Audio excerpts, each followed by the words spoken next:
Welcome to the Berlin Conservation Commission meeting of September 15th, 2021. In accordance with Governor Baker's March 2020 order superseding certain provisions of the Mass Open Meeting Law due to the outbreak of COVID-19, this meeting will be held remotely via the Zoom platform. All participants should be aware that anything you say, share, or show on camera during this meeting will be recorded and uploaded to the Berlin Town YouTube channel. This virtual location was listed on the agenda along with necessary links for public attendance. Audience members who wish to participate should use the Zoom's raise hand function, and you will be called on by the chair when appropriate. When recognized, callers should clearly state their name and address before asking questions or making a comment. Please remember to mute your microphone when not speaking and speak clearly to ensure accurate minutes are recorded. Each vote taken during this meeting will be conducted by roll call. I will now confirm that all members of the Conservation Commission are present and can hear me before opening the meeting. Louise Jonda. Here. Robin Berry. Here.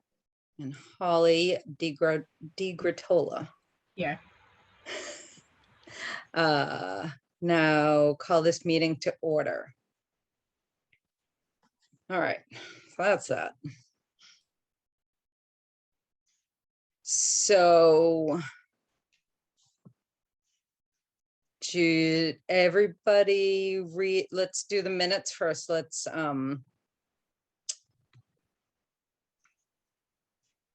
do I have a motion to accept minutes from the previous meeting?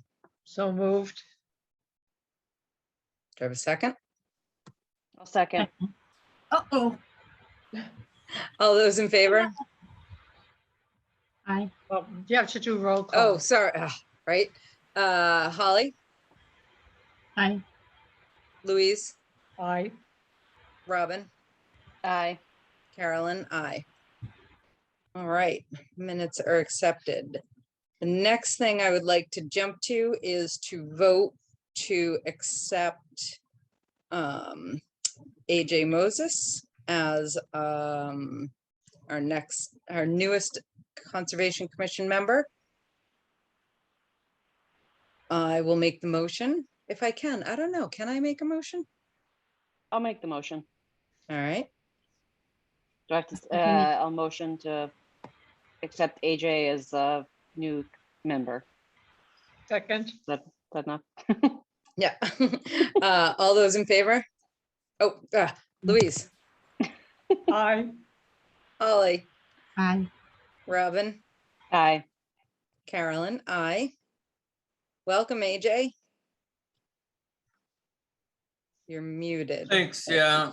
There you go. And apparently I just used Zoom this afternoon. Apparently my camera's not working. Do you want me to log off and come back in? Well, Yeah. I think it's not working because it wouldn't let me promote you. It only let me allow you to talk. So, Okay. All right. sorry. Just leave it like this. Thank you. Well, yeah, at least you can talk. Excellent. All right. Treasurer's report. So I reached out to John because I had I was hoping to get like his itemized notes from some of the things that were missing, and I haven't heard back from him. I also reached out to June, and it sounds like it doesn't really matter because the book's closed anyway. So I was only off by, I don't know, maybe $3 or $4. It seems like that happens every year. But so hopefully now that I'll be doing more of the paperwork directly, hopefully we can kind of get that under control. But so anyway, for now, the wetlands account, we have $11,695.47. In open space, we have $236,881.59. And for the budget, we have $137.09. So again, that was through June 30th. So it's a little out of date. Give me a heart attack. I'm like, what? What? Okay, So what was the annual again? the annual as of June 30th was 137.09. So that was our final amount for last year. Which was FY 21. 21, yep. Okay. So, and I think, so I went back over yesterday and there was no more paperwork in there for these forms. So I only have the one, I think I have the general for the general account, the budget through end of July. And that just included the 434 for the MACC funds. So as of the end of July, this doesn't need to go on the record, just so you know, at the end of July, we had $1,566 in the budget. So, and then we did just have an expense. Well, I guess we can get to that when we get to bills and stuff. Your Which is next. reimbursement. So Yeah. Okay. The other thing I wanted to talk to June about is I think after we talked and you said that those NOI fees should be going wetlands, Carolyn, Mhm. I think they've been going in that general fund. And so I think there's like $457 that needs to get transferred over. So I got to talk to her about that too. The So- general, not our budget. That weird general Oh. fund that was just kind of like, I'm still not, it sounded like it was sort of like just this revolving account sort of thing. And I think that's the issue, is that there's stuff over there that needs to be in the wetlands account. I shouldn't say the issue, that's an issue. So that's one thing I'm hoping to clean up. But for the end of June, those were the numbers, end of the fiscal year. So that's what she's accounted for. Like I said, I was only off by $3 or $4 on the budget. So I don't think anybody's gonna lose sleep over that. Okay. And that's not to say that there was, it may very well be that I just didn't get some sort of receipt that John had. Right. Sounds like postage. Yeah, probably. I mean, that's pretty much So, the main thing we do anyway. yep. All right. So bills and forms. Yep. So I had your reimbursement, which was oh shoot, I think it was $14.77 for postage. Sounds about right. Yeah, sorry, I thought I had that here. One of the good things about living down the street from each other is it's easier to give each Yeah. other paperwork. Yeah. Um, So yes, it was $14.77. Sorry about that. okay. So can I hear a motion to reimburse me for 3 certified mailings? In the amount of $14.77. I will motion for that. Second, So, All the, Oh. go ahead. sorry, go. Further No, go ahead, discussion? sorry. Oh, okay. Roll call vote, Louise, aye. Robin, Aye. Polly, Aye. Carolyn, aye. Actually, I think Oh. you have to abstain because it's like you're getting Oh. paid. All right. Well, so So- this is what I wanted to mention. John remember we had authorized John for like, was it up to $1,000, like little expenses like this? Oh, that's was the- true, huh? Can we do that again? I mean, do we have to do anything formal, or can we just put that on the floor right now? And I don't remember what the deal was. I don't remember what. Right. we gave Did you- we authorize John specifically or the chair? I believe it would be the chair. I think you're Yeah, I right. think it was the Right. chair too. Right. And I think that's why we were kind of having some conversation about what the maximum amount would be. I thought we said 1,000, but that seems kind of high now that I Right. think about it. Right. I But I think don't we know. did say 1,000, but I think we were like, oh, that seems kind of high. Can we do 500? And then John talked to June or somebody and they said, oh no, that's like how it's written is that it's $1,000. Okay, so Um, can we just can I make a motion to, well, no, I guess I don't have to. It's already on the books, right? Right, right. All right, so from going forward, you could just authorize that yourself, right? For those small I expenses? guess that's true now that you say that. Yes. Okay, I mean, I still need the paperwork to like submit to June and stuff like that, but right. in terms of Needing to vote. approvals, Yeah, yeah, I think we just need to document it. Right, it's my understanding that you can approve it, but then at the next meeting, you have to inform us that you've done that. oh, right. Yeah, Yep. so we'll put it in the notes. And that was another thing I wanted to mention too, was because I saw Louise did, I don't think it was on this sort of notes, maybe it was an early, like one of the recent set of notes. Louise, like on one of our NOI talks, you had noted the value of the check, and I would like to try and do that going forward. So like if we received a check that's for the Concom, I want to try and make sure we pull that out and call it out in the notes so that we have record of that. Right, Like who it was, and because a lot of these are the same dollar value. It's like 260, 250.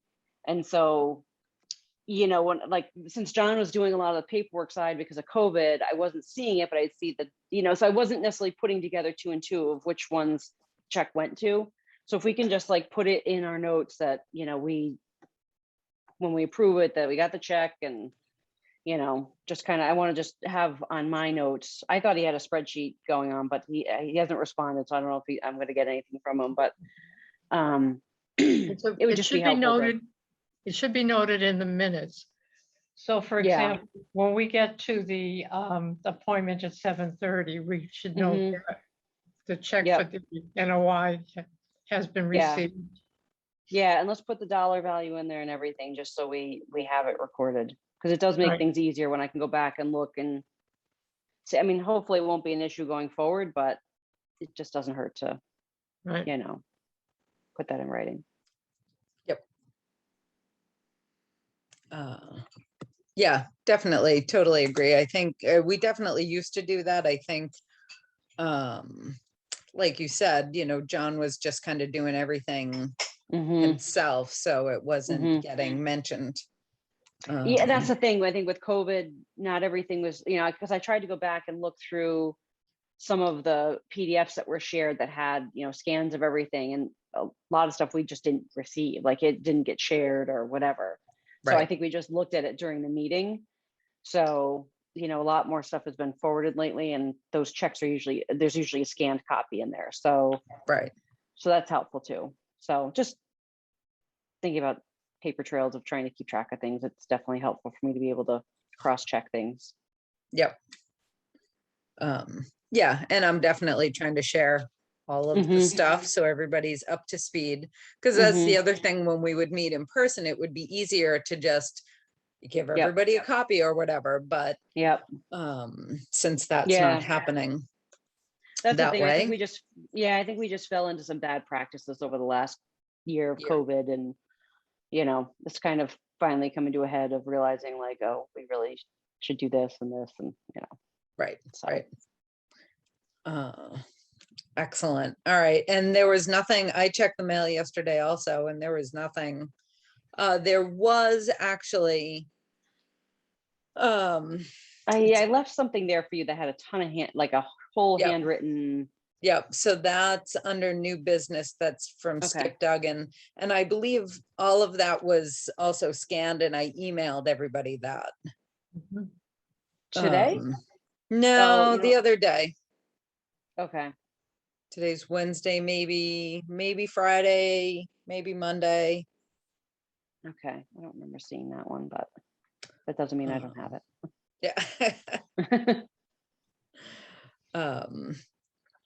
So we will be talking about Maplewood Farm later, Okay. after the hearing. Marianne DePinto, who is the Mm. person that we hired. So apparently, Pat had gone out there to look, gone out there with Walter initially, but then he realized, because he's representing our Mhm. appointment at 7:30, that he couldn't represent a citizen and the town. So he recommended that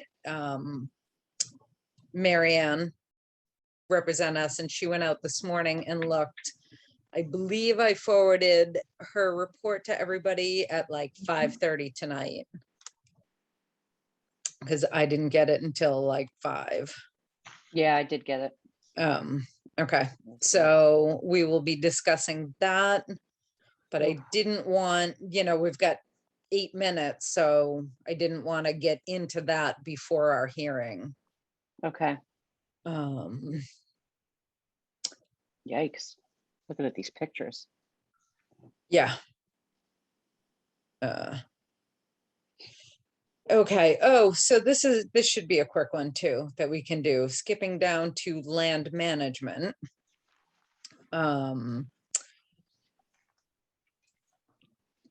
Dan Stimson from Sudbury Valley Trustees finally got back to me with an estimate for that one bridge that we all Mhm. agreed should be built.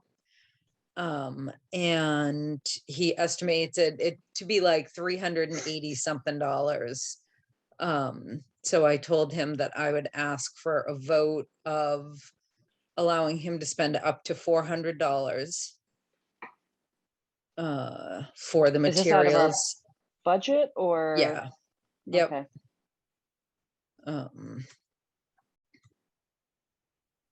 So, Would you like which, a I motion? mean, I would love a motion. Okay, I move that we allow Dan Simpson to spend up to $400 for the bridge at 40 Caves. I'll second. Any further discussion? Roll call vote. Holly, Aye. Robin, Aye. Louise, Aye. Carolyn, aye. All right, I will let him know. Tomorrow.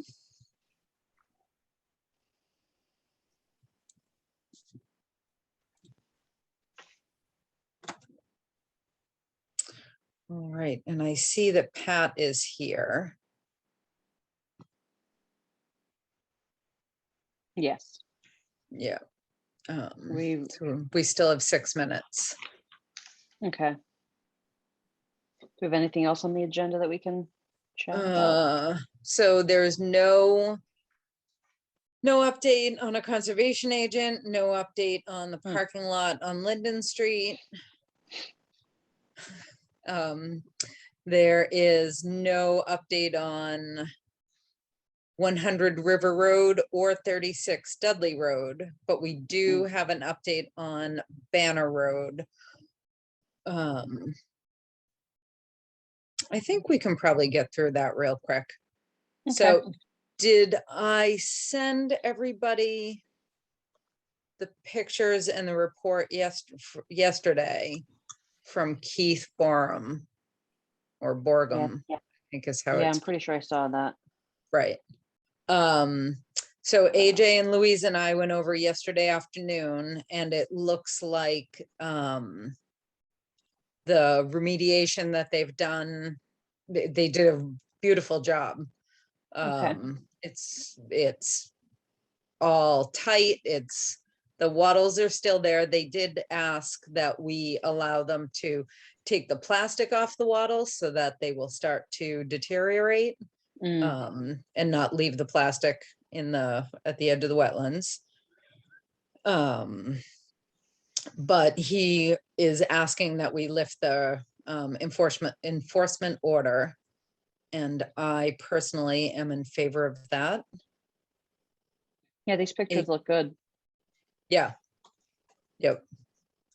AJ or Louise, and do you have anything that you'd like to add? No, I totally agree that it looked like the site was very stable and well done. Yeah, other than the plastic in the environment, it looked good. Right. Yep. So we'll have them remove the plastic. Excellent. All right. So I need a motion to lift the enforcement order for 64 Banner Road. I'll motion to lift the enforcement order for 64 Banner Road. A second. Awesome. Roll call vote. Louise, Aye. Robin, Aye. Holly, Aye. Carolyn, aye. Excellent. I will let him know as well. And I gotta find out what paperwork I need to fill out for that. In order, a certificate of compliance. Maybe, that might be the right one.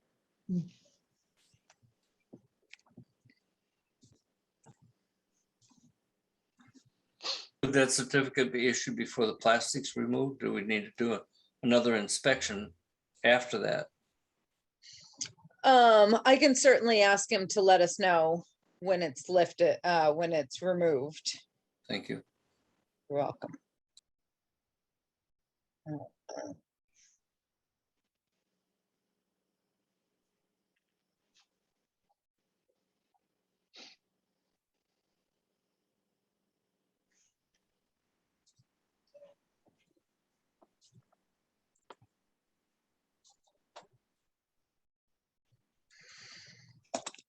All right.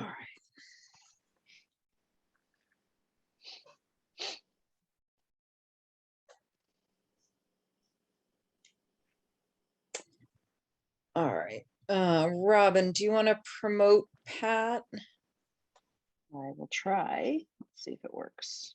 Oh, and I just tried to promote AJ and it seemed to have worked. Okay, good.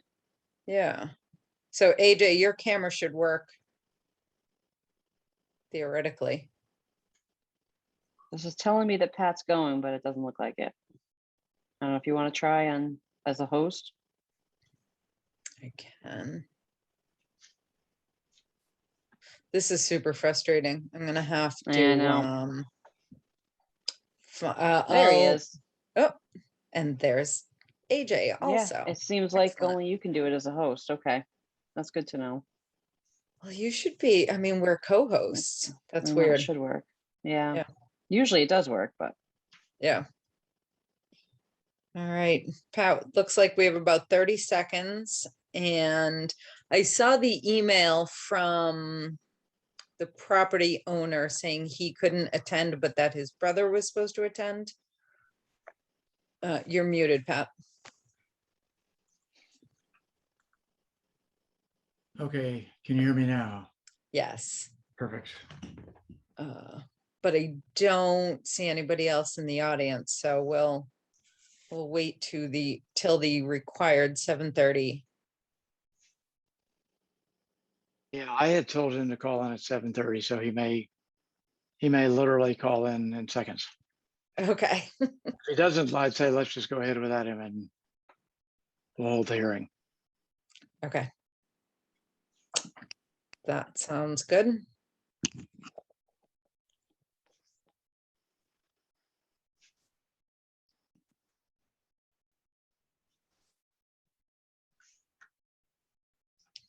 All right, well, I have 7:30.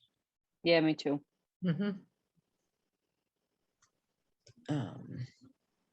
All right, so Pat, do you want to take it away? Yeah, let me share a screen with you. And I'll show you, I think, what the site looks like.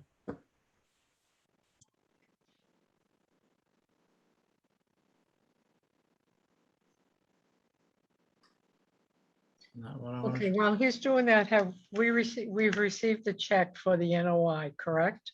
Correct. It's $67.50. Can you repeat that? 60? $67.50. Okay. All right. Is there a DEP number yet? There is. There is. Yep. We have everything. So I'm struggling to be able to share my screen, which is unusual. The whole thing has been lagging tonight. Yeah. Zoom, I believe, is the issue. I tend to agree. It's all kind of odd looking. Carolyn, can you share a picture of the plan? I can, give me 1 second. So Louise, the DEP number is 107-0259. 59, okay. All right, and do we have confirmation of the abutter cards and posting in the newspaper. Yep, that was all in the email. So we received them digitally. Oh, yeah. Because they weren't in the packet, just the confirmation. Zoom is not working perfectly, so I'm gonna have to- That they were sent. Okay.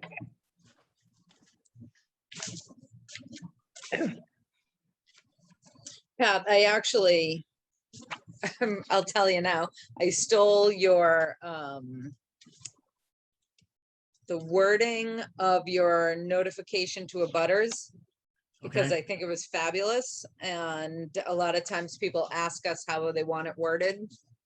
So, We actually spent some time rewording the old MHCC boilerplate, which has Yeah. always been frustrating. So that's compliments to Deb, who yeah, good job, Deb. Okay, DEP did have some comments, but we Yeah, can go we- back. I was going to say we covered them all in the narrative, and it's all there. Yep. So I was right. It looked boilerplate to me, like they were just saying, "You got to do this, you got to do that." And Yeah, exactly. yeah. Okay, so now let me find your.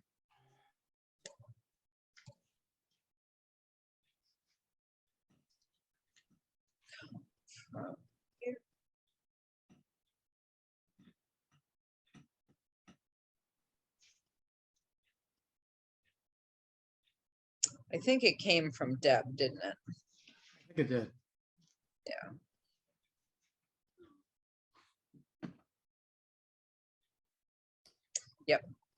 All right. Screen big.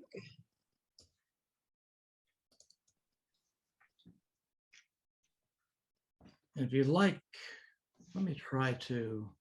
Let me see if I can share this.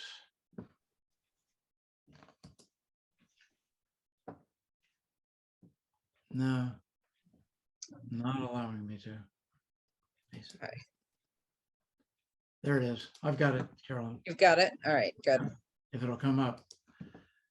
Let's see. Come on, baby. You can do it. Yeah, come on. We can do it. Okay, so Oh, here, there we go. okay. Get this a little bigger. Okay, so I'm ready to do my presentation. Okay, so Wellington Pereira's site is these two lots, lot B2 and B1. And he owns down Allen Road out, it goes way out, and it's a big chunk of property. And his residence is right here, and he accesses it off of Allen down a asphalt drive that winds in and comes in like this. So Walter apparently was going down Allen Road several months ago and saw all kinds of work going on in the property. Pulled in and hit them with an enforcement order, I believe, and told them to stop all work. And then within a few days of that, I got a call from the owner asking if I could come out. So I delineated the wetland edge, which you can see right here, all the way down around and around to about here. And then on the other side of the drive, I did the same thing where it comes around like this and through. And I need to note there's a stream that comes from this upper part, comes down right here, crosses in a culvert, and then exits out this way. I think it's an 18-inch culvert. And it was quite a mess when I first saw it. The contractor had actually filled this whole area right here, blocked the stream, and the water was beginning to back up through here. So I called Walter and said, look, the first thing we need to do is excavate that out and free the flow. And he was on board with that. So I supervised reopening that little section. And then after delineating the wetland line, I surveyed, located it, created this plan. And essentially they filled 7 areas of BVW. And when I talk about the BVW, let me tell you what it is. They didn't take down any trees. They didn't take down any shrubs. Everything through here is sort of this herbaceous swamp. It's weeds and wetland plants that may grow up to 2 feet high, but there are no shrubs and trees in the area that they did work in. In this section, it is treed and shrubs, but they didn't do anything there. This was herbaceous here and a little bit of herbaceous that came into the lawn area. They filled this. They filled these 2 areas. They filled this little chunk here. They filled wetland here. And then around the bend, they filled wetland here. So I created a table to sort of make it easy to see. And you can see there were 108, 108, 70, and 683 square feet, 85 square feet, 130 square feet, for a total of 1,184 square feet. So it essentially, all of the areas of fill are they're sort of low key. What Wellington was trying to do, this whole area through here, this whole open area was sort of a low grade, poor lawn. And by that, I mean, it wasn't heavily grassed. It was it was grass, but it was very thin. So what he wanted to do was put in loam, 6 to 9 inches of it, and hydroseed it and create a conventional lawn. So he hired his brother, who is a contractor, to go out and do that. And his brother went to work. And I think within a few hours of it, Walter had sort of caught them.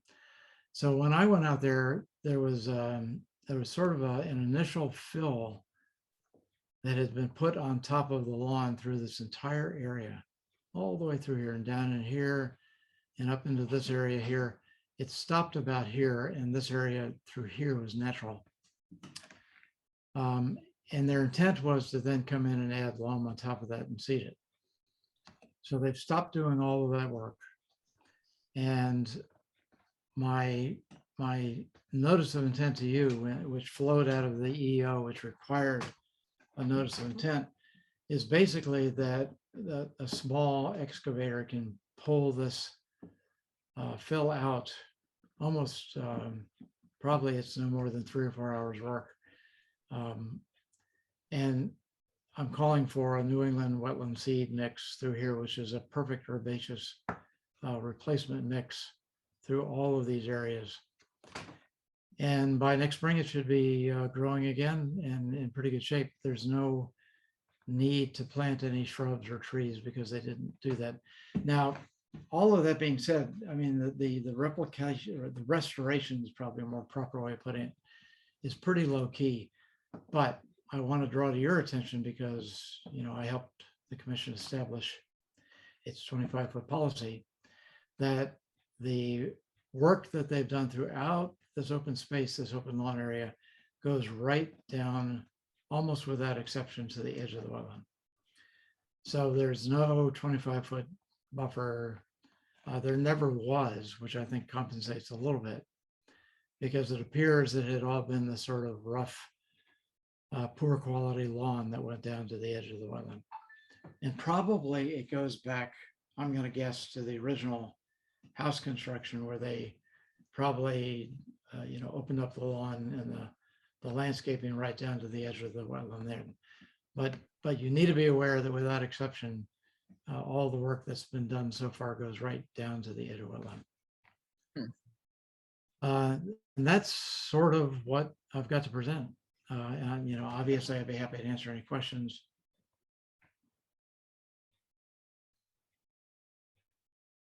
Walter has been out on the site twice now. He may have been out more frequently than that, but when he initially found it, I met him out on the site and he showed me what he found. And then when I was out a week or so later and I had finished delineating the wetland, he came back out on the site to sort of watch what they were doing when they opened up this stream flow. So silt fencing has been installed. It has not. has What I'm not. showing on the plan are proposed wattles. I see. Yep, running along the entire edge. They haven't done anything since they were told to stop. Okay. Yeah, they actually, I take that back slightly. When let's say, I was out on the site initially right after Walter had stopped them. And then I went back out a week or so later to do the delineation. And I went back out a third time to pick up the driveway and the house by survey.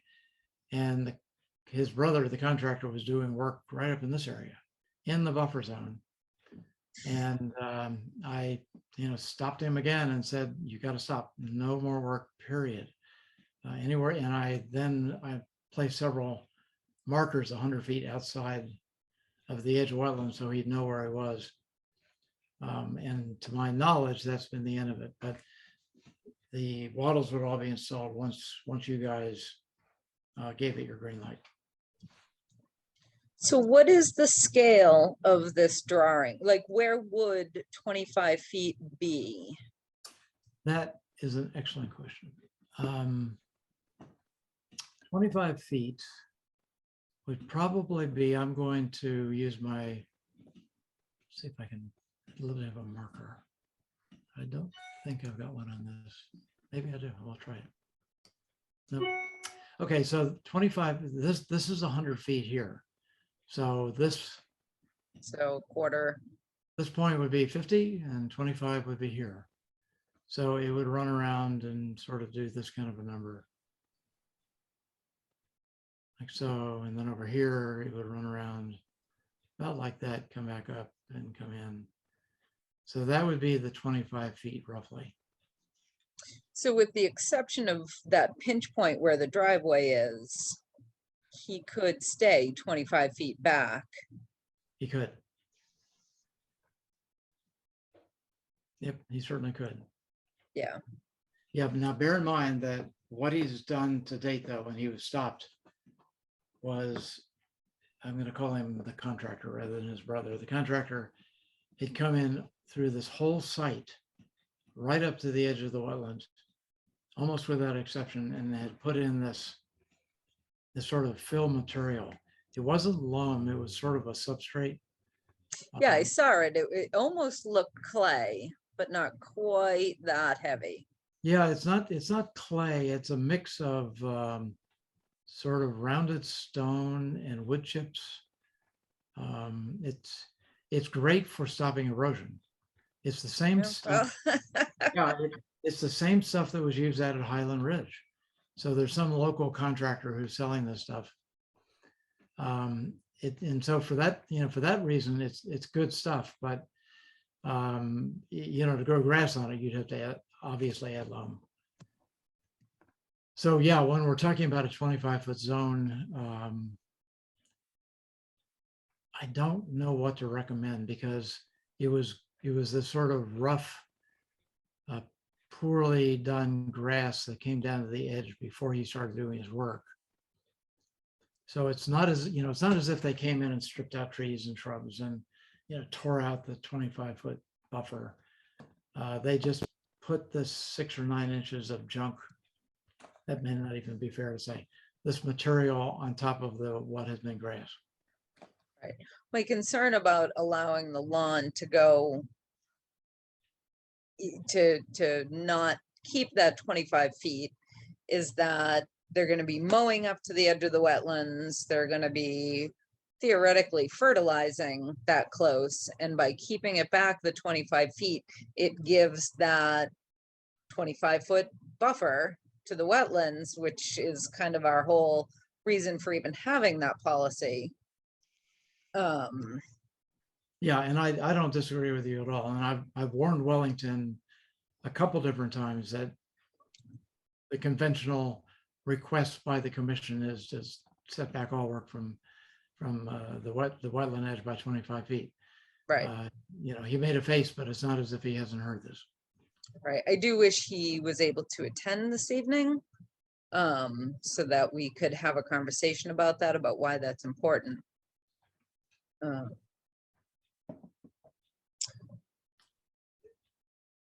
But He'll just have to read it in the order of conditions, I guess.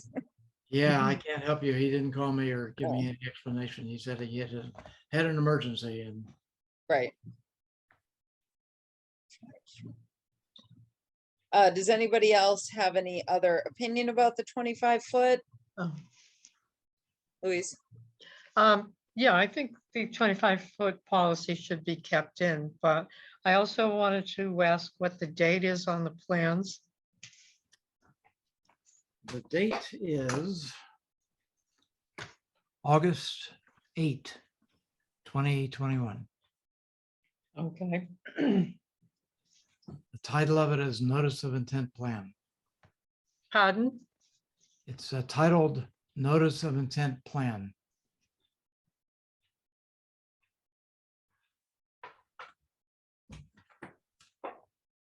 Okay, thank you. Mhm. Carolyn, just on a technical thing, if you decide to add a condition in the OOC that requires the 25-foot buffer, do you want to chat at this hearing about what that buffer is going to look like? Does it need to be planted? Does it need to be grass? Does it need to be just left as it is? I mean, what's it going to do with that area? Right, right. So yes, I was just actually making my notes and I'm like, so do we want some sort of visual barrier? Do we want it planted? I guess I want it planted with something other than grass because I don't want to leave the soil. Yeah, And I don't want it planted with grass. right.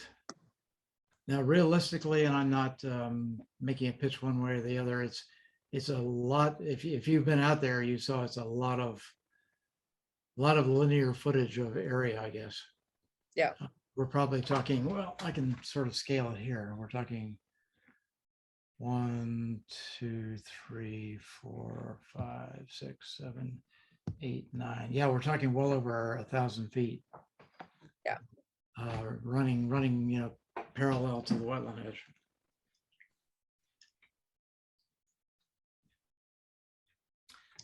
So if we're going to, for instance, put shrubs in there, that's a heck of a lot of shrubs.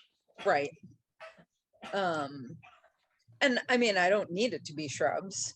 Yeah, What I really would like it to be is, I mean, he can use stones. Yep. That's always the kind of easiest, most, in Berlin, most of us have them for free in our yard.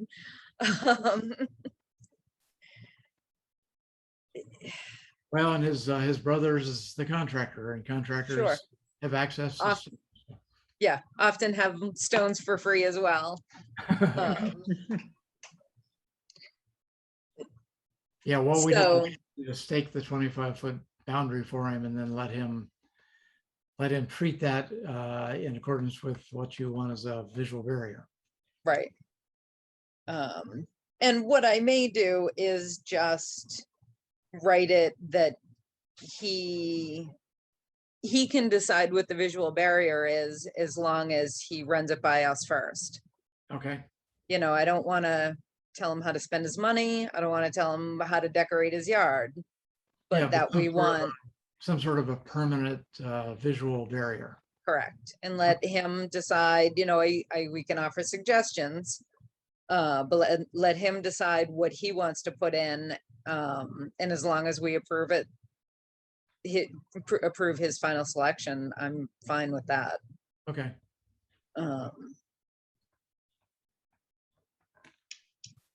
So you'll stake out the 25-foot.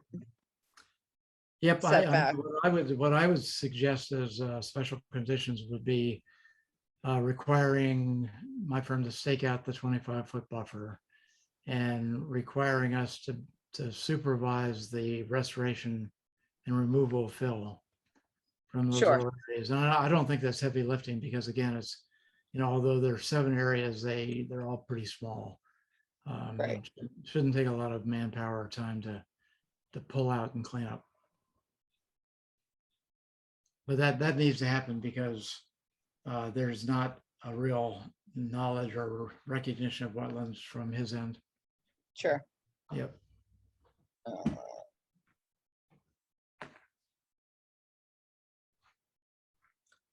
And if you're through with my sharing, I can stop this. Anybody else need to see that? Okay, Okay, thank you, Pat. my pleasure.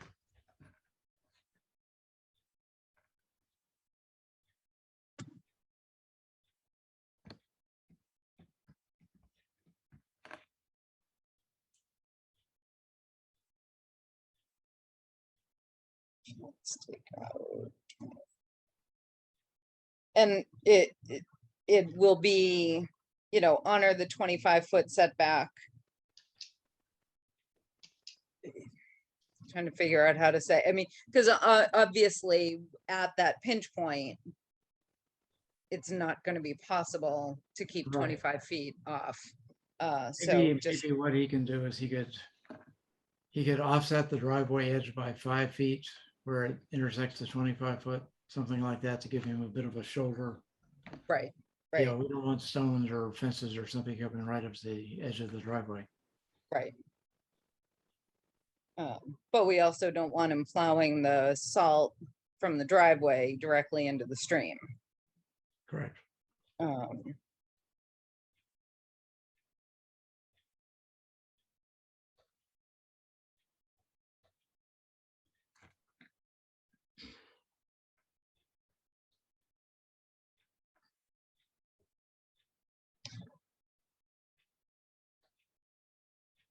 all right. Anybody else have any thoughts about specific conditions that we would like to place on this?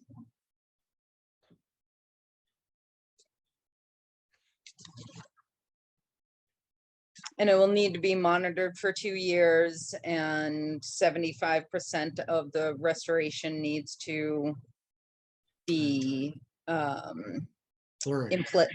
flourish, yes. Agreed. Agreed. In order for Yeah, it to be considered successful. yeah, probably a spring and fall monitoring for 2 years.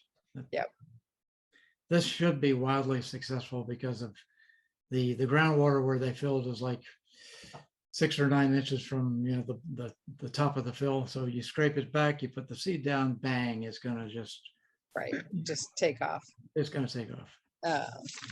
And in the NOI, you specify New England wildflower wetlands mix? Yeah, the standard wet mix, which is Yeah, a mix of obligate and fact wet herbaceous seeds. Yeah. We have hardly any invasives out there, which is kind of neat. right. Unfortunately, scraping open all of that will probably change that. Yeah, maybe. Well, hope we don't get any knotweed or anything, but. Right. Yep. Yeah, the knotweed's giant this year. Oh, it's huge. It's crazy. Yeah. Oh, it looks like Walter may be here. Yeah, I see Gail Bickford listed on the attendees. Yeah. So that must be Walter.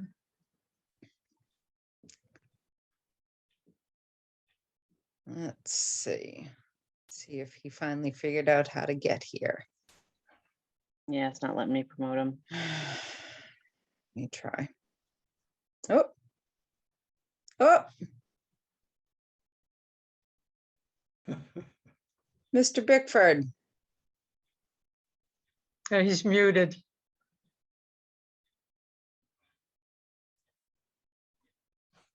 But you can be assured he's watching.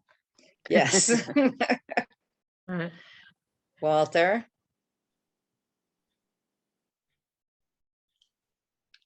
All right.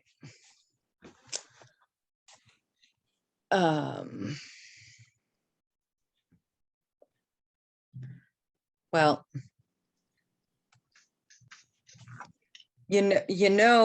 we're gonna vote, and then he's gonna figure it out, and then he's gonna have things to say. Right. Okay, so we need, Walter? Can you hear me? Yes. Yep. Oh, Woo. good, all right. Wow. It's unbelievable. I hate computers. This is my Have- wife's iPad. This is Gail's iPad. Hi, Pat. Hi, Walter.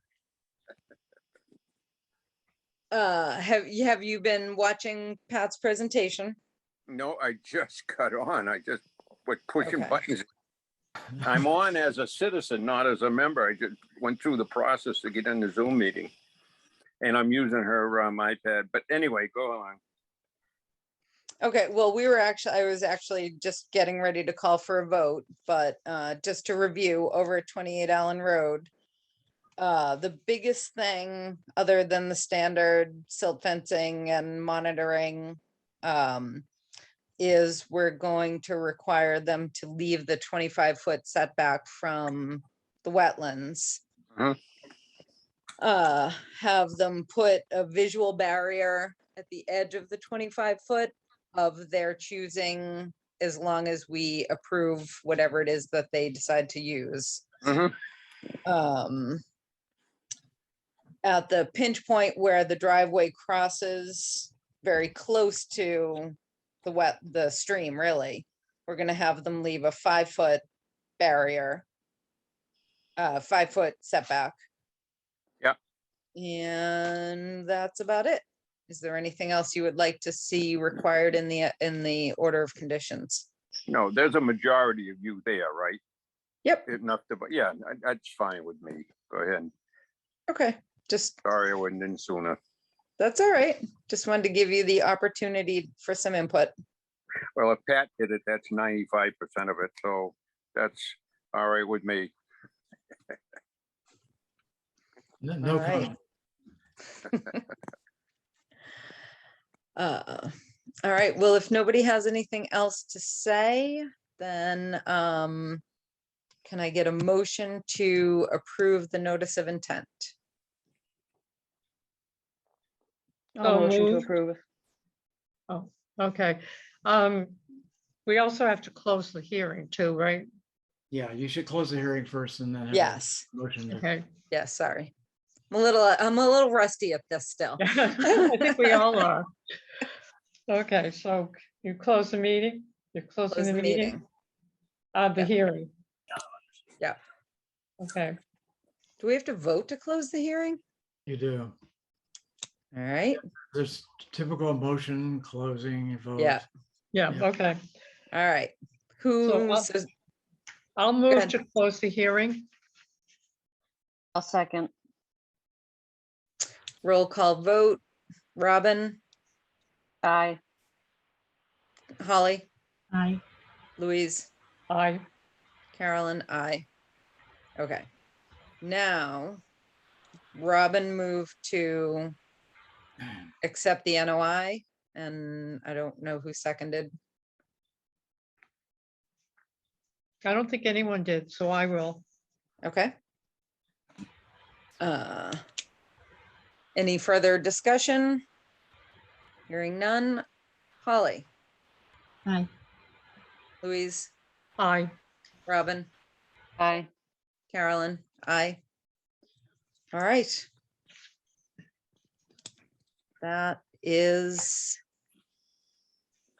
That's done.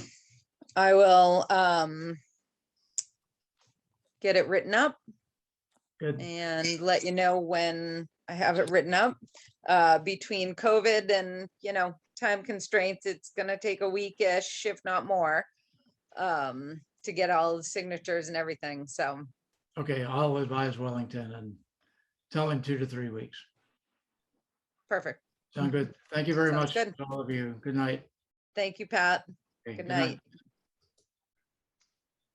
Can you still Alright. leave the order of conditions in the mailbox at the town offices and we can go in and I sign? can. Yep. Yeah, I think that worked out well. All right, and I'll Um, drop off the check with the treasurer when I go in to sign. Perfect. All right, excellent. We are doing well on our schedule. Just kind of hoping.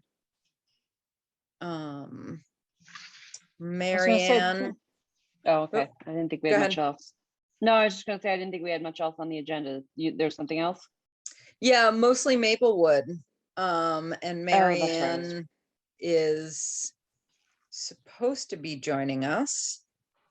Last email I had from her said she was. Oh, all right, hold on. Let me just. Oh, hold on.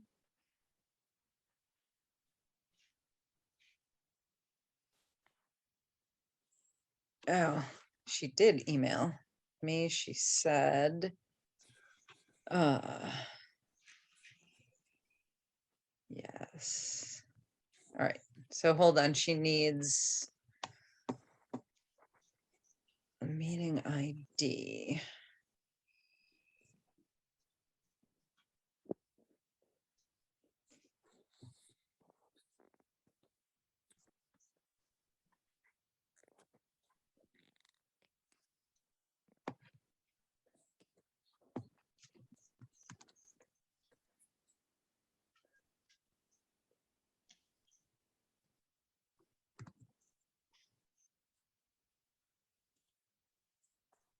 All right.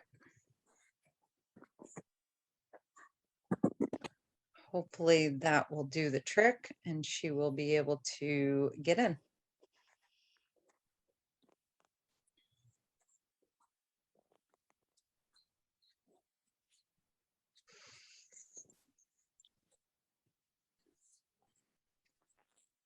All right, well, I guess we can start kind of going over how we got to this point. Walter, do you want to update everybody on how we got to this point? Well, about a month ago, well, it was more than that, actually, the beginning of August, there was quite a bit of silt in the little brook that runs underneath Linden Street above Denny Bartlett's there, just below the Ford farm. And I traced it down, and the Linden Street Bridge was very clear as it ran into Northbrook, which at that time was clear. So you could really see the source of it. And so I traced it back up, and it appeared to me that there were signs that it was running into the brook. So I went and verbally talked to the owner about it, how this was pretty serious, need to be done. And so they were going to take care of it. And then, what was it, 3 weeks ago now, 2 weeks, whatever it was, it happened again. And I received a call about it. So I went up, and it was really pouring through that little brook and then into Northbrook, to the point where I thought, well, I'll go downstream and look. And I went down below my house here on South Street, and the whole brook was brown from silt. And then I was mentioning this at coffee. I didn't go down excuse me, I did. I went down to Crosby Road. It was completely, completely silted up. And then the Mill Pond, the whole pond was silted up. So that was enough for me. But a few days later, I was discussing it at coffee, and a fellow who lives down on Andy Bavanson lives down on River Road. He said, oh, that's what was in the Assabet River. So he lives maybe, I don't know, 200-300 yards below where Northbrook discharges into the Assabet River. And it apparently reached there too. So it's pretty serious. So we wrote an enforcement order, and I went up and hand delivered it to the owner and said, this has got to be dealt with. And the comment was, well, we're almost done. Can we bring any more? And I said, absolutely not. Nothing is to be done up there until a notice of intent is filed. And incidentally, apparently they're working up there now. But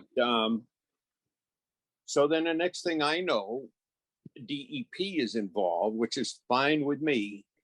They're the ones that gave the superseding order of conditions when we were trying to stop that amount of fill. And anyway, the next thing I know, somebody had, where was somebody from New Hampshire, an environmental engineer had been up there and they wrote an email to you. They sent us an email. It's, I think you put it on, or you or Louise, you did, I guess. And it talks about how they're building a larger siltation basin, settling basin and so forth. And, you know, and they put up some silt fence. Silt fence is insignificant to that size and what goes on up there. And tonight, incidentally, we're supposed to get quite a rain. It'll be interesting what happens tomorrow. But just plastic silt fence and a little bit of hay, wattles, is not going to prevent runoff from that huge amount of fill in loose dirt. There Right. really Okay, needs Walter. to be, yeah. So Marianne DePinto, who went up there for us today, is now here. Okay, So let's turn it over to her.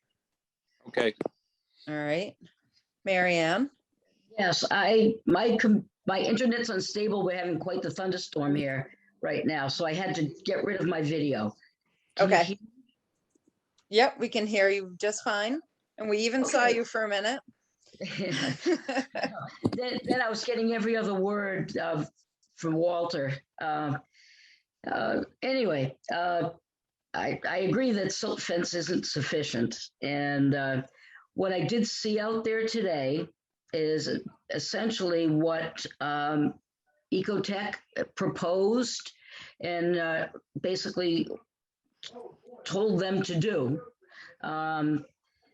including driving the equipment so that the tractor tracks are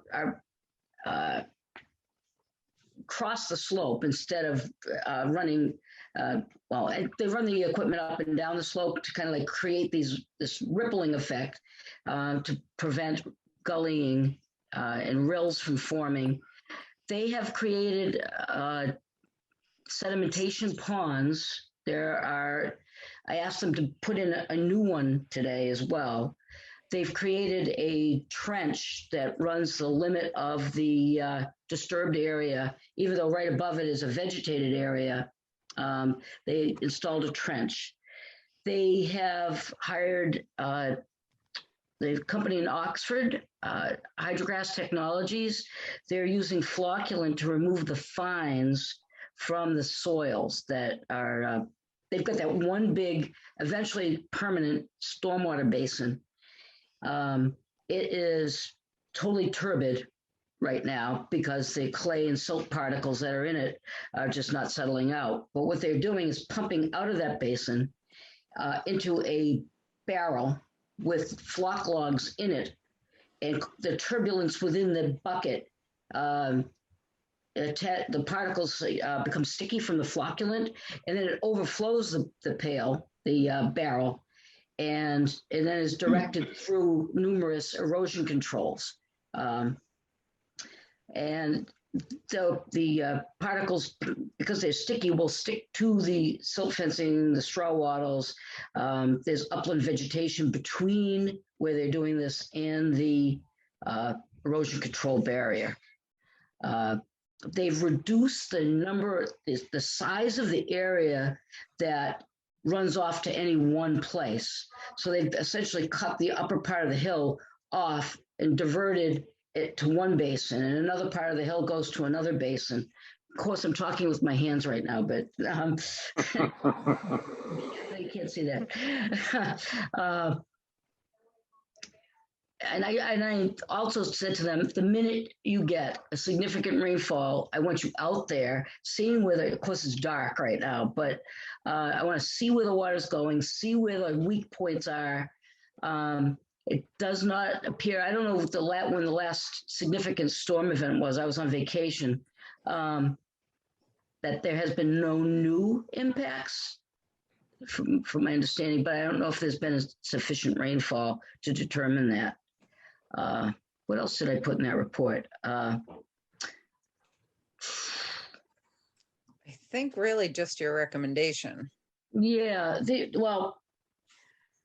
the important thing at this point is to finish the job, to finish it, get it stabilized before winter.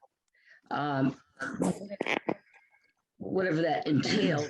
Point, but see that this erosion control measures, including sedimentation ponds and so on, are adequate to handle it before going forward at this point. So I think after tonight's rainstorm, it'll be a lesson to see how the measures that Ecotech has had them take are performing. We did also go down this swale that reached the brook. The brook was running clear. The swale has coarse sediment in it. I located with Scott Jordan 10 locations for them to put some additional straw wattles. The reason for that would be predominantly to serve as check dams, to slow the water down and to not pick up that coarse material and move it any further. So about every 50 feet or so, there's a line of straw wattles that should have been staked in by the end of today. So when you say, so you're recommending that we allow the soil importation to continue at this point? I was recommending that. I was listening to Walter just now and how far the turbidity was seen. And I am thinking to wait until we see what happens with this current storm. It's coming down pretty good here. I don't know what it's doing in Berlin right now. Yeah, I just checked the radar. It's not quite here yet, but it's going to be soon. Yeah, and it's pretty significant here. So I will take. I'm going to be in Shrewsbury at 10 tomorrow. I will stop by the site afterwards and see what happened after the rain, and I'll reserve my recommendation until I see how this has all performed. I agree. Okay. Does anybody else any other Conservation Commission members have anything to say? Any comments? Walter, if you're trying to, well, Louise. I was just wondering how much soil has been imported to that site over the years. Is there any record of how much has been imported? I don't know the answer to that myself. I did hear that it was previously imported prior to when DEP doing the ACO and so on, that there was soil that was brought in, but I don't know how much. Mm-hmm. And then it was then it was just sitting for several years, and then until the current administrative consent order. Right. Well, soil started to be imported there, I think, in 2011. And at that time, up to 100,000 cubic yards of soil had been imported. The original plans called for 300,000 cubic yards. I'm wondering if that has been reached or if more soil than that has been imported. And I will disclose that I live just down the hill from that property. I grew up on that property. You know, I was on that property during the big hurricanes of 1955 and the floods of 1987, and I never saw that stream, you know, run. It always ran clear because there was trees and vegetation to protect it from eroding.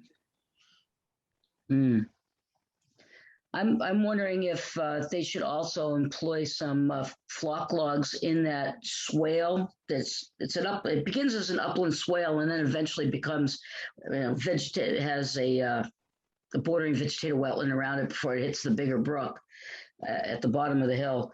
I wonder if they should do that as well, because I'm concerned that there are some fines in amongst the coarse sediments that could also result in some turbidity that's seen downstream.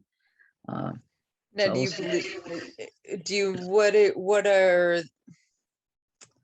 how comfortable are you with the size of the swale and the size of the detention ponds that they've got there now?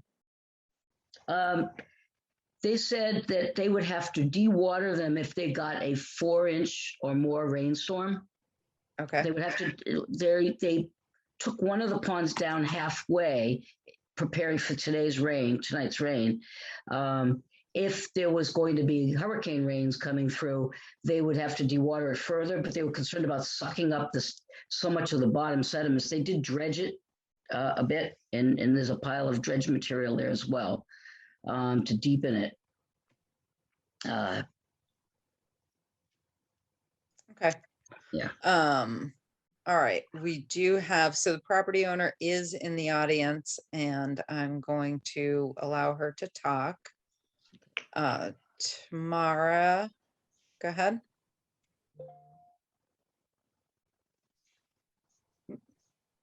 Tamara, you have to, oh, there you are. Sorry about that.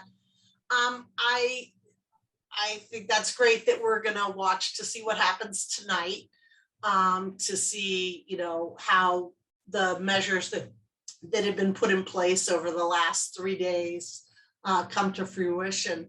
I'm just wondering if when she comes and does her check tomorrow morning, if she believes that it's working and that what we have set up in place is working.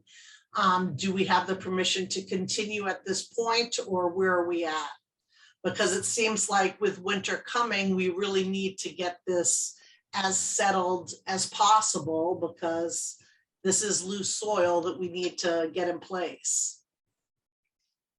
Right. There is one section that is probably ready for loaming and seeding. It's a less steep area that's just about ready for that. And the loam pile's not far from it. Yep. All right, so Tamara, I hear your question. I don't have an answer for you yet. I'm gonna put you back in the audience for the moment because we have another hand raised. But we can come back to you in a minute. I will try to have an answer for you shortly. Skip. Go ahead. Unmute. Skip, you have to, there you go. All right, can you hear me? Yes. Yeah, I was involved in this with Tamara when this happened before, and I'm not here for that purpose, but it's interesting.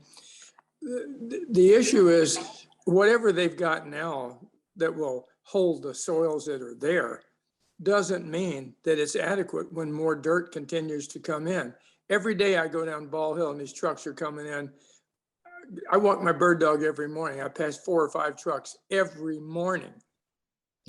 The amount of soils that are being brought in are way more than when I was involved years ago.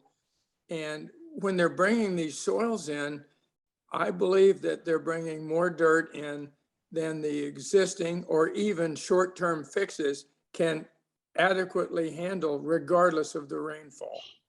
My experience in the past was they had to do something. This was 8 years ago, and they did, but every day coming down Ball Hill is tons of trucks, and I don't think they're adequately prepared for the amount of soils they're bringing in, period. I'll just say that. That's the bottom line. They're bringing way too much soil in up there for the work that they've done. It silted over the first time when I wrote the notice of intent, and it was black all the way down the Assabet River, just like Walter said. It killed every trout and living critter in that river, and it's done the same thing again. The history on this is not good. They do not have adequate, they can't adequately stop the runoff, period, with what they've got. And bringing in more dirt now would be a disaster. All right. Thanks. Thanks, Skip. I spoke with Scott Jordan today, and Ecotech is recommending, and they've agreed to it, that if they're allowed to bring in more, soil, that they start at one end, bring the soil into a point, stabilize it before moving into the next section. So it'll be done in small sections as opposed to the entire site that you're seeing now. So it's a matter of closing up the section that's done and then going to the other side and working from one end to the other, doing small sections at a time and stabilizing it in place. But they need to give you a plan to show you that before they can just start bringing soils in. So. Yeah, I mean, I definitely want to see what happens with tonight's rain. And I agree, Marianne, I would like to see some sort of plan about how they're going to move forward to continue to bring soil in. And pardon? Both bring new soil in, but stabilize what's there. Exactly. Yep. That's what how they're gonna, I would like a plan in writing, a plan of how they plan to continue to, how they're going to continue to keep the site stable. Yeah.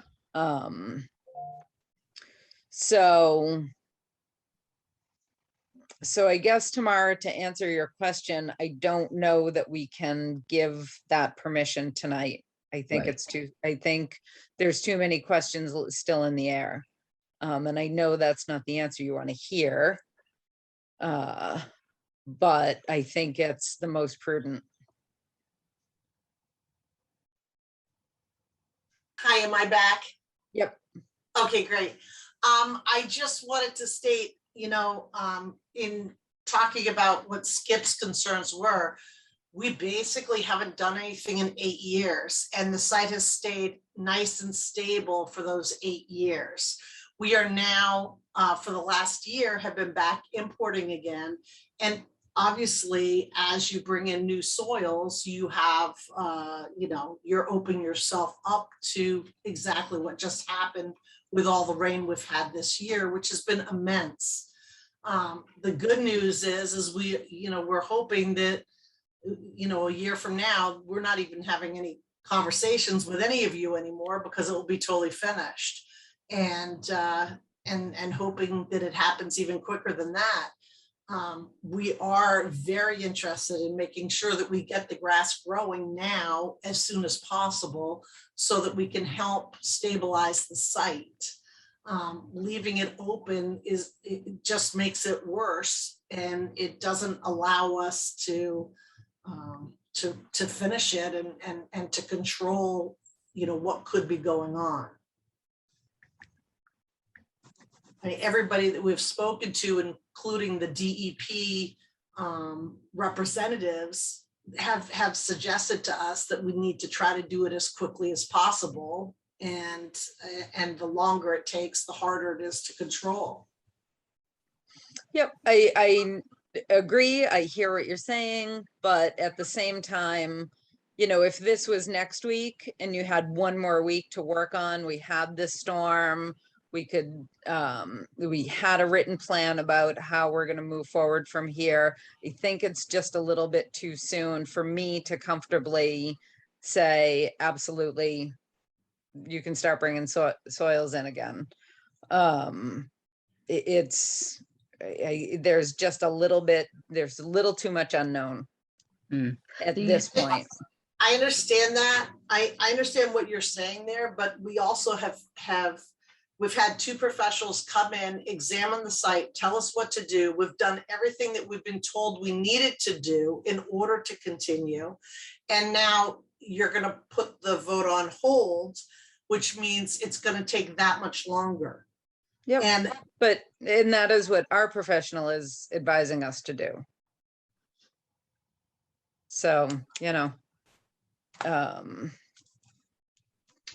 you definitely need some sort of plan to show, the order of events that needs to occur.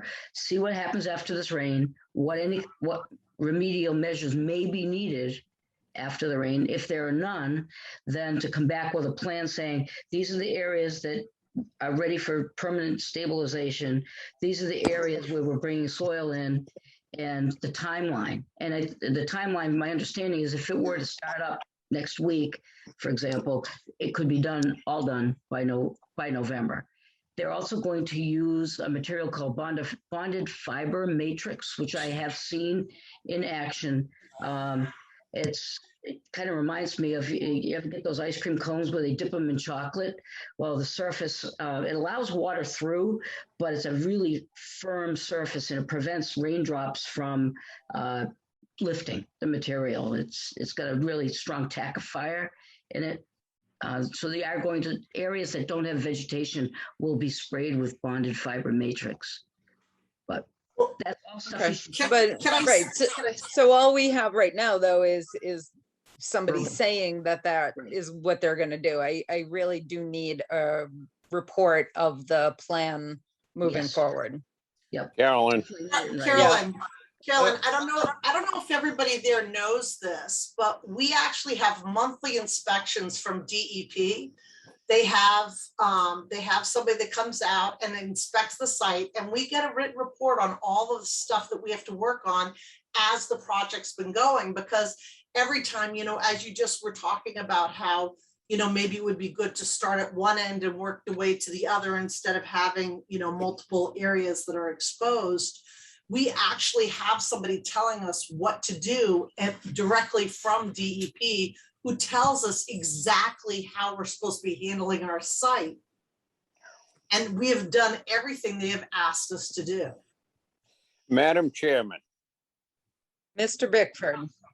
How are you? Listen, wonderful. Here's a question. Has anybody, DEP or otherwise, checked the original NOI and the plan showing slopes and the extent of fills and everything else and compared it to what's there today? I didn't take any measurements or anything, but standing on the conservation land at the stone wall, Tamara, and looking up, particularly where the worst of the washouts were, it seems an awfully steep slope in order to bring that down and slope it out. I don't think, it doesn't seem right. There's something wrong there, but I really think there needs to be a final, a comparison of what the original plan was and what's there right now. I put a call into DEP today, into Judy Schmitz, to find out. I know they conducted a site visit and I wanted to hear from her what her observations were, and she did not return my call. So I'll keep trying. Well, I think a DEP, the other thing is, in answer to Skip's question, I think Tamara, you told me that somebody comes in, every load that comes in is checked and recorded, and then DEP comes in at least once a month to check those loads. I'd like to know what that really amounts to at this particular time versus, as Louise expressed a concern, how does it compare to what the original agreement was? It just seems such a, it's the largest fill in earth moving operation outside of our two shopping malls that has happened in Berlin, and it's been quite a problem. We need to make sure that it is stabilized before any other activity occurs there. Thank you. Louise. Yes, I'm taking a look at the order of conditions, or the from DEP, or the not the order of but anyway, on page 4 of 6, item D, within 14 days of the date of issuance of this order, submit to Mass DEP and Berlin Conservation Commission a restoration plan prepared by a wetland specialist for the removal of sediment from all wetland resources and tributary uplands. And it keeps going on. This plan shall also include the removal of sediment from downstream waterways and so on. Right. Do we So have has a plan been submitted? No. So we can't make any decisions then. Right. So I think we're all in agreement that we need that plan submitted before we can, and I absolutely want to see what happens after tonight's rain. So I think we're gonna have to wait another 2 weeks tomorrow. Absolutely. Just so you know, Walter, what you just mentioned when you were here, you were asking about some of the piles that were put aside. We had some stuff we were asked to put separately so that if DEP wanted to come and test it, they could. That's what I was referring to, what you were just talking about. But Oh, yes, okay. but yes, we keep all of the slips for everything that's been imported. We have a trailer on site that keeps everything in it. So every load that comes on property has a ticket that follows it. And Okay. everything's been inspected just like it's been supposed to. And we've done everything according to what we were told to do and agreed to do. Got it. Okay. All right. Any audience members have anything else to say? Otherwise, I think we're going to wrap this up for tonight. Any other commission members have anything else? All right. So thank you very much, Tamara. I will put you guys on the agenda. Currently, I don't have any hearings scheduled for the next meeting, so we can put you on at 7:30. Excellent. All right. you. 7:30. Thank you.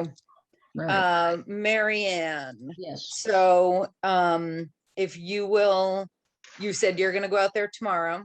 yes. After my Shrewsbury site visit, so it might be around noontime. Perfect.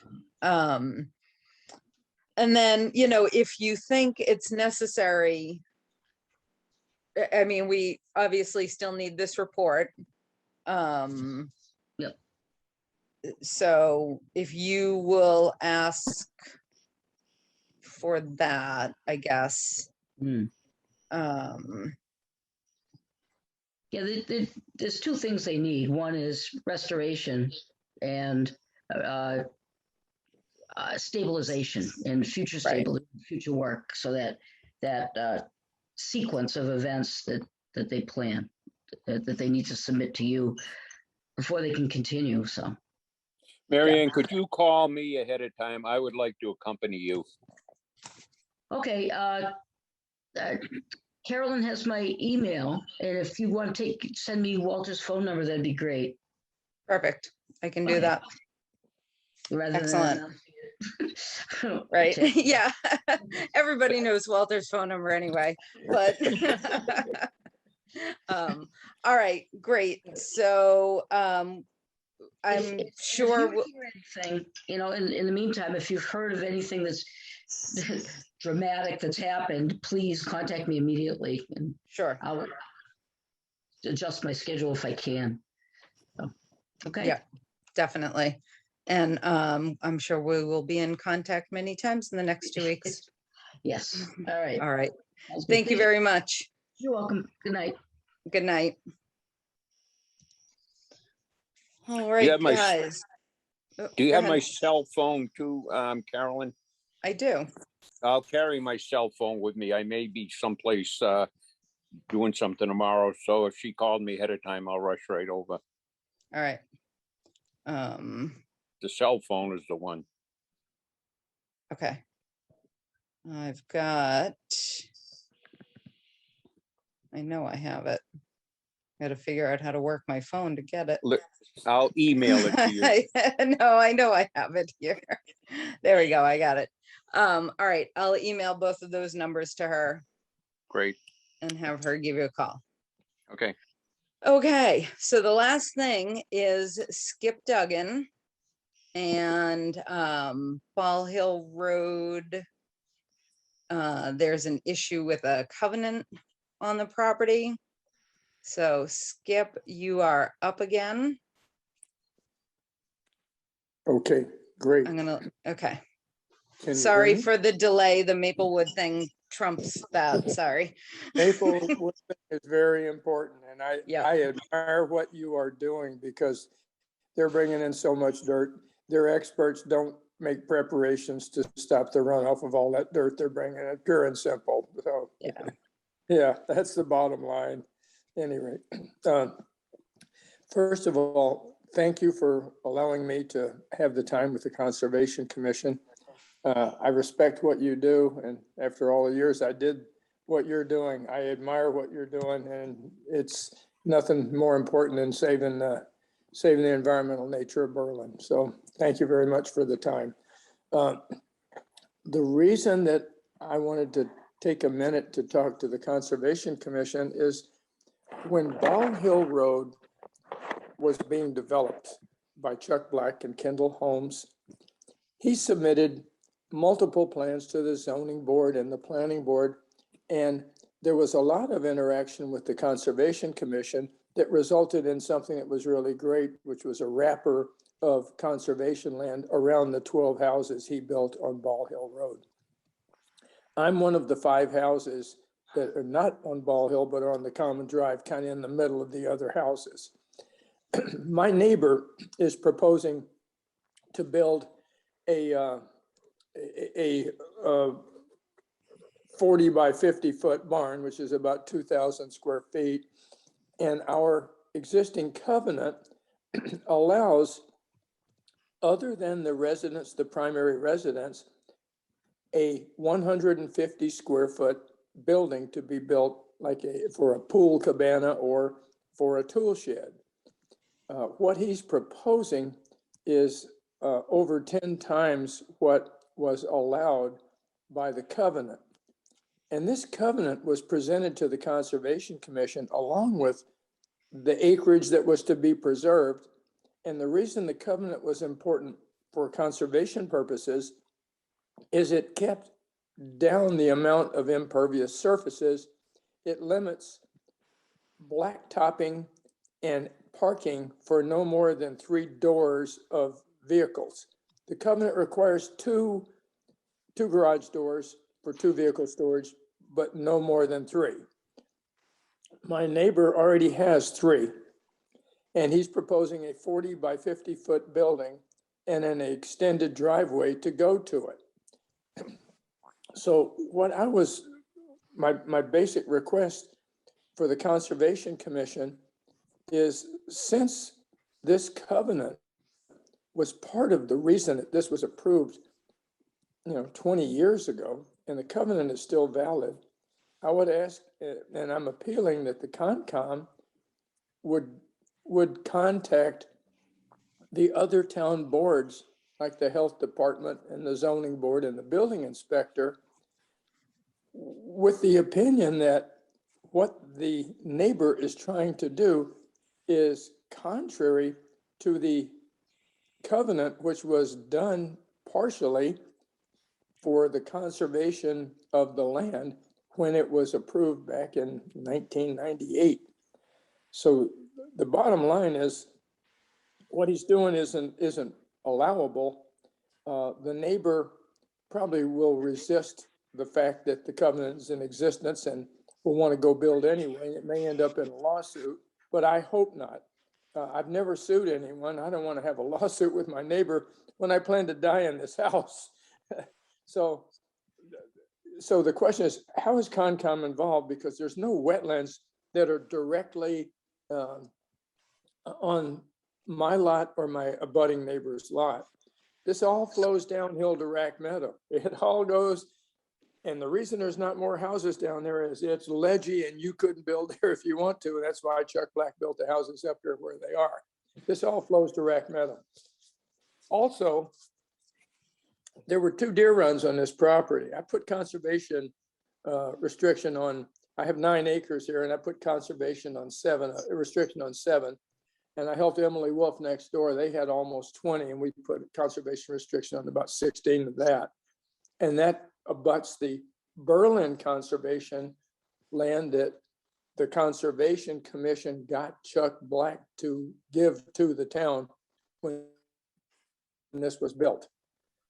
So in the spirit of cutting down the amount of footprint of buildings, no more blacktopping, and not disturbing the existing, Walter can tell you, this is a wildlife run right through here. This is, I've seen fisher cats out here, I've seen deer out here. This gentleman wants to build that pole barn exactly where the existing deer run is between my house and his. This is an environmental issue, even though it is not a specific wetland issue.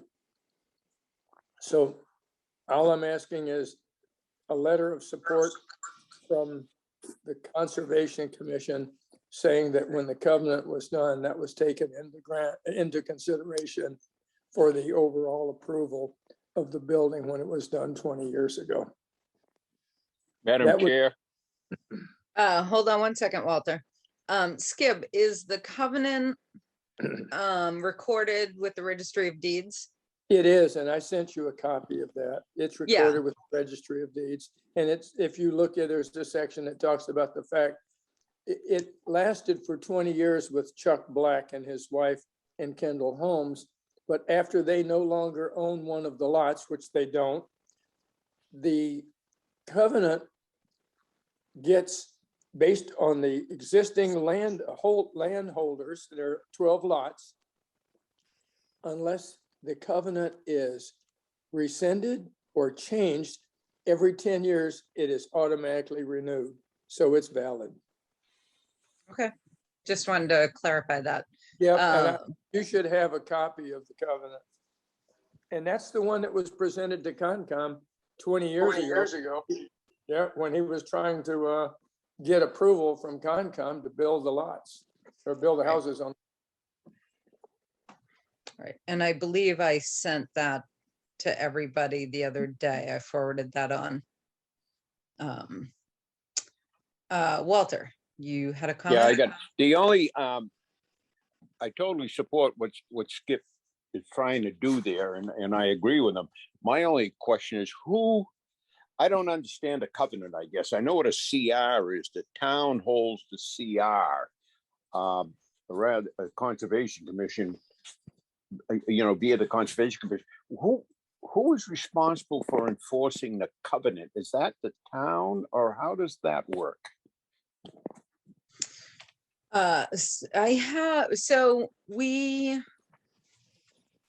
When we did the solar farm, we have a 25-year covenant with them. So it's not in perpetuity like a CR would be, but it is an agreement. It is a binding agreement, but as far as who enforces it, I think unfortunately it's, well, I mean, I guess if somebody did a deed search, that's not the word. What's the word? When you're, if you're searching like the title of a property, it should show up because that's why I asked if it was registered with the Registry of Deeds on each property. It is for each of the 12 properties. The enforcement would probably be on the people that are the landowners like me. Okay. That would be responsible for enforcement. I'm not asking Conservation Commission to enforce this, although I do believe you have an interest in that if you let him do this, every other one of the 12 lots can go and blacktop the whole doggone thing up here. And Oh, sure. it could happen anywhere else, Right. Yeah, it would be a precedent setting, that's for certain. Yeah, and what's the point of having a covenant and making agreements if they're not honored in the future? So I'm 100% in support of this. And I don't really, so Walter, do you want to take a stab at writing a letter? Yeah, I will. I might even call Chuck and ask him what was on his mind, or was it when he built that development, he must have put those covenants on so that everybody buying would feel they're buying into a rural area that was protected. I'll give it a shot. I'll see what I can Okay. do. Yeah, I mean, the fact that this neighbor either doesn't believe the covenant applies or is Yeah. choosing to go around it. Who would I send a letter to? Or who would be the So, recipient? so believe Skip is asking us to send the letter to Board of Health, ZBA, Select Okay. Board. Okay, Anybody else, Skip? Building, the building Oh, inspector. and the building inspector. okay. Yep, I'll They're the people copy that- everybody with it. Right, yeah, send it to us before you send it off. No, I but- will. Don't worry. Yeah. I will. Yeah. Louise, you had a comment? I'm wondering if the building inspector, if he's aware of this covenant, if he could not Yeah. allow a building permit for it. Indeed, That's it. Yeah, he's got some power there. Yeah. right. Well, that was my thought too, that a building permit can't be issued in direct opposition to this covenant. Yeah. I agree. Skip, have you talked to the building inspector yet and made him No. aware of this? Either tomorrow or Friday, I'm supposed to meet with him, and I have a call into ZBA. I went first to the health board because I didn't even know what the plan was until last Tuesday when I went to the meeting and saw this plan of this barn. The neighbor never came to talk to anybody. And so I'm just getting started, and I thought there is a conservation issue. And I thought if I got the conservation to alert the other people that it's a violation of an agreement that Chuck had with all of the landowners. And part of it was for conservation purposes and to get approval to build these. If you would support the covenant, perhaps the building inspector would do the same. The issue is probably that the town of Berlin's not responsible to enforce the covenant. It's Yeah, the landowner going to enforce it. However, Yeah. we may be able to keep it from getting to that point by having the building inspector or the ZBA discourage the gentleman from building and from him getting an exception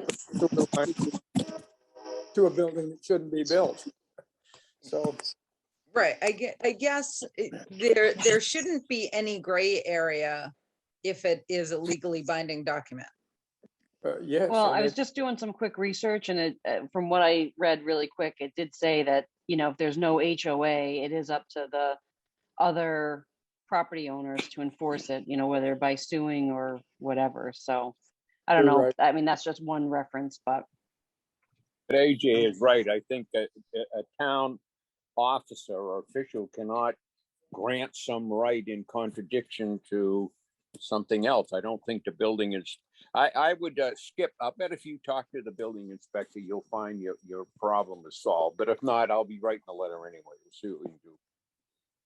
I believe it's a conservation issue. I believe it's a building issue. I believe it's a zoning issue because he wants to store a commercial building there. And I believe it's a health issue because he wants to run a pipe with a pump up beyond the sewage line limit for Berlin to put a bathroom in this building that shouldn't be built. I mean, everywhere you turn, everyone's got it's like everyone has a little interest, but no one has the right or the ability to say, don't do this. And that's the kind of the quandary we're in here. At least I'm in. Okay. Yeah, and Walter, one of the main reasons I asked you to do it is because you were on the board when you can speak from personal Right. knowledge about the Right. agreement. Yep. So, That's right. So yep. I will, yep. All right. So Skip, we will do what we can for you. And if you feel you need someone to come to attend the Board of Health meeting, you said it was on the 21st. Yes, but I don't know. I don't want to put anyone out. So let me talk to Well, the. they're all Zoom meetings, so they're a little easier to attend. I don't know. It's easy for you to say 40 years in the computer industry and I like meeting face to face. Sure. Yeah. The commute is easy though. Yeah, that's true. True. Yeah, I have another comment. Yeah. I think Skip said that it's going to be a commercial building. No, this is residential, but he's going to store his commercial equipment. Joe is a construction guy and he's got a huge lift there, a couple of trailers, construction vehicle. And our covenant says those aren't supposed to be visible from the road. Well, he's got a 3-car garage, but he wants to put his cars in his 3-car garage. The right answer is go rent a commercial space somewhere for the commercial building, but not next door to me. You know? Right. Right. There are bylaws on the books was gonna about say, I commercial thought- equipment. Right. Yeah. And But that that's would be stemmed a, up on Gates That Pond would be Road, a right? ZBA thing. right. Yeah. But he's going to go to the ZBA and building inspector and say, I want to build this 3-car garage building to store my cars. And who's going to say it's not? And as soon as he builds a 40 by 50 pole barn, he'll put the commercial stuff in there. It'll be done. And I want to be looking at that in my backyard and all the housing values of everyone up here is going to crater.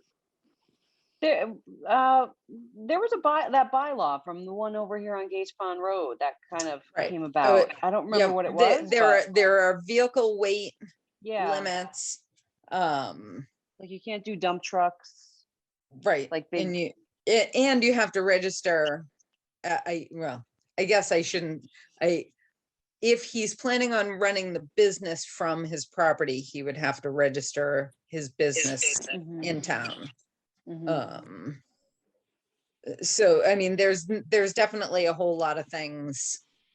The covenant restricts commercial operation on the properties, all of them. Right. It's in the covenant as well. Yep. So yeah. So like I said, get in touch with us if you would like a representative to go with you, to show up at the Board of Health meeting or ZBA or whatever. And in the meantime, Walter will write that letter and let us know how you do with the building inspector.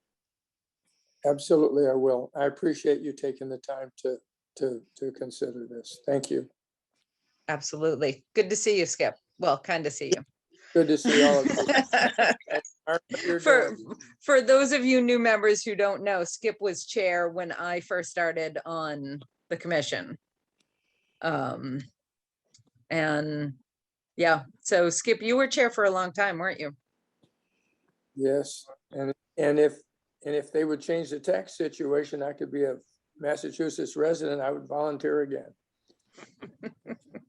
If I can work for you for $1 a year as a helper, I'll be happy to do it. There you go. Well, we do have a part-time I was conservation just gonna agent say. position open, 8 Yep. hours a week paid. I hear you. Yeah. All right. Well, have a good night, Skip. Thank you all very much. You have a good evening. All right, Good you night. too. Bye-bye. All right, folks. I believe our next course of action is executive session. Yep. Oh, looks like Krista has her hand up. Oh, Krista, hold on. Hey, Krista. Hi, everybody. So should I use the link from the last meeting to get into executive session? Because I tried to turn it on and it said it was for the first. All right. No, I just emailed everybody. I don't know if I have. your Yeah, email. I'll forward it because you sent it to Okay. conservation. Krista, I will Okay. forward it to you right now. Okay, thanks. See you in a You're little bit. welcome. All right.